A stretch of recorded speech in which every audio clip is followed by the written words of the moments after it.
Les États-Unis et Israël ont déclenché une guerre qu'ils estiment une guerre juste, une guerre légitime contre l'Iran. Il y a eu la décapitation du régime avec la mort de Ali Khamenei, de nombreux leaders. Ils affirment que la menace iranienne était imminente et qu'il fallait agir. Est-ce qu'ils ont raison? Bien sûr que non. C'était une guerre qui n'est ni nécessaire, ni justifiée, ni légale. Et il suffit d'écouter les responsables américains, y compris le président Trump lui-même, pour le comprendre. Tous les jours, même pas tous les jours, d'heure en heure, ils changent leur justification pour la guerre et d'heure en heure, ils changent les objectifs affichés pour cette guerre. Cela montre bien qu'il n'y avait ni nécessité, ni urgence, ni légalité derrière cette guerre. Et c'est une guerre qui est dangereuse. Vous avez mentionné les victimes du régime. Il y a également, évidemment, de nombreuses victimes civiles.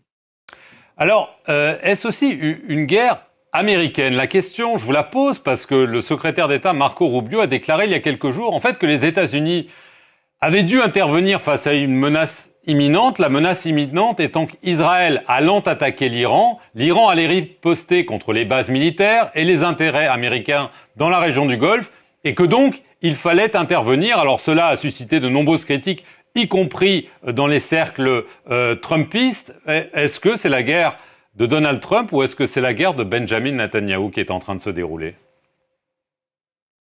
D'abord, concernant cette explication du secrétaire d'État, j'allais dire on frôle le ridicule, mais on est en plein dedans, parce que on ne peut pas décemment dire que l'urgence, l'imminence de la menace, c'était qu'Israël allait attaquer l'Iran et que l'Iran allait ensuite répliquer. Ça n'a pas de sens, ne serait-ce que parce que les États-Unis ont tout moyen de dire au Premier ministre israélien, vous n'attaquerez pas l'Iran parce que vous mettriez en danger nos propres intérêts et notre personnel. Donc, je pense que cet argument était foncièrement absurde. Je doute même qu'il soit véridique. À mon sens, ce n'est pas une guerre israélienne, c'est une guerre américano-israélienne. Les deux, pour l'instant, sont sur la même longueur d'onde. Ils ont les mêmes, ils frappent de façon totalement coordonnée.